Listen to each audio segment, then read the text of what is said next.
നമസ്കാരം, ജന്മഭൂമിയിലേക്ക് സ്വാഗതം.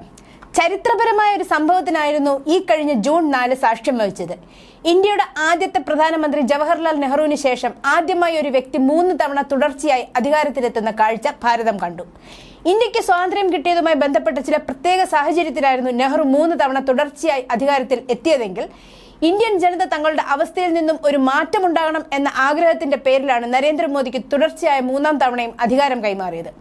ജനങ്ങളുടെ ഈ പ്രതീക്ഷ കഴിഞ്ഞ ഒരു ദശകം കൊണ്ട് ഫലപ്രദമായി പാലിക്കാൻ മോദിക്ക് കഴിഞ്ഞിരുന്നു. എന്നാൽ തൊടുത്തതിനേക്കാൾ വലുതാണ് ആവനാഴിയിൽ എന്ന തരത്തിലുള്ള വാർത്തകളാണ് പുറത്തുവരുന്നത്. ഈ 10 വർഷം ഒന്നുമല്ലെന്നും കാര്യങ്ങൾ ഇനി കാണാൻ പോകുന്നതേ ഉള്ളൂ എന്നും സൂചന നൽകിക്കൊണ്ട് മോദി സർക്കാരിന്റെ ആദ്യ ബജറ്റ് അവതരിപ്പിക്കാൻ ഒരുങ്ങിയാണ് ധനമന്ത്രി നിർമ്മല സീതാരാമൻ. ഇന്ത്യയെ വികസിത ഭാരതമാക്കാൻ ലക്ഷ്യം വെച്ചുകൊണ്ടുള്ള പദ്ധതികളാണ് ഇനി വരാൻ പോകുന്നത് എന്നാണ് ലഭ്യമാകുന്ന സൂചനകൾ.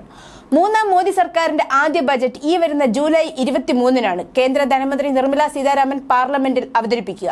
എന്നാൽ കേന്ദ്ര ബജറ്റ് ഒരു വലിയ ലക്ഷ്യത്തോടു കൂടിയുള്ള പഞ്ചവത്സര കർമ്മ പദ്ധതിക്ക് രൂപം നൽകും എന്നാണ് ഇപ്പോൾ പുറത്തുവരുന്ന വിവരം. ഇന്ത്യ ലോകത്തെ 3ാമത്തെ വലിയ സാമ്പത്തിക ശക്തിയാക്കാനുള്ള 5 വർഷ തയ്യാറെടുപ്പിന് തുടക്കം കുറിക്കാൻ പോവുകയാണ് കേന്ദ്ര ബജറ്റ് എന്ന വിവരമാണ് പുറത്തുവരുന്നത്. ലോകത്തെ 3ാമത്തെ വലിയ സാമ്പത്തിക വ്യവസ്ഥയായി ഇന്ത്യയെ ഉയർത്തുക, സാമ്പത്തിക സ്ഥിതി കൂടുതൽ ഉറപ്പിക്കുക, വളർച്ച വർദ്ധിപ്പിക്കുക, ജീവിത സൗകര്യം വർദ്ധിപ്പിക്കുക, കർഷകർ, സ്ത്രീകൾ, യുവാക്കൾ, മധ്യവർഗം, ദുർബലരായ ജനങ്ങൾ എന്നിവയിൽ ശ്രദ്ധ കേന്ദ്രീകരിക്കുന്നതിന് പൊതുചെലവ് നിലനിർത്തുക എന്നിവയാണ് ഈ പദ്ധതി ലക്ഷ്യമിടുന്നത്. തുടർച്ചയായ 7ാം തവണയും ബജറ്റ് അവതരിപ്പിക്കുന്ന കേന്ദ്ര ധനകാര്യ വകുപ്പ് മന്ത്രി നിർമ്മല സീതാരാമൻ 2047ഓടെ ഇന്ത്യയെ ഒരു വികസിത സമ്പദ് വ്യവസ്ഥയാക്കി അല്ലെങ്കിൽ വികസിത് ഭാരത് ആക്കി മാറ്റുക എന്ന ദീർഘകാല ലക്ഷ്യത്തോടു കൂടിയുള്ള മെച്ചപ്പെടുത്തലുകളോടുകൂടിയുള്ള തുടർച്ച എന്ന നയം നിലനിർത്തുമെന്നാണ് പ്രതീക്ഷിക്കുന്നത്. കഴിഞ്ഞ ദശകത്തിൽ തന്റെ സർക്കാർ നടത്തിയ പരിവർത്തന വികസന പ്രവർത്തനങ്ങൾക്ക് വേഗത വർദ്ധിപ്പിക്കുമെന്നും അവയ്ക്ക് കൂടുതൽ ആഴവും പരപ്പും നൽകുമെന്നും ജൂലൈ 3-ന് രാജ്യസഭയിൽ നടത്തിയ പ്രസംഗത്തിൽ മോദി ഊന്നി പറഞ്ഞിരുന്നു.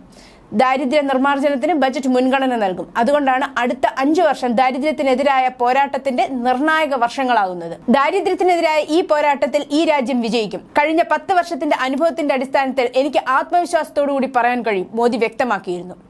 പ്രധാനമന്ത്രിയുടെ ഈ കാഴ്ചപ്പാടിന്റെ സമ്പൂർണ്ണ സാക്ഷാത്കാരമായിരിക്കും ഇത്തവണ മുതലുള്ള ബജറ്റുകൾ ലക്ഷ്യം വെക്കുന്നത്. ഇതോടുകൂടി പ്രതിപക്ഷത്തിന് എത്തിപ്പിടിക്കാൻ പോലും കഴിയാത്ത രീതിയിൽ വലിയ ഉയരത്തിലേക്ക് പോവുക എന്ന് തന്നെയാണ് പ്രധാനമന്ത്രിയും BJPയും ഉദ്ദേശിക്കുന്നത്. News desk, Janmabhumi.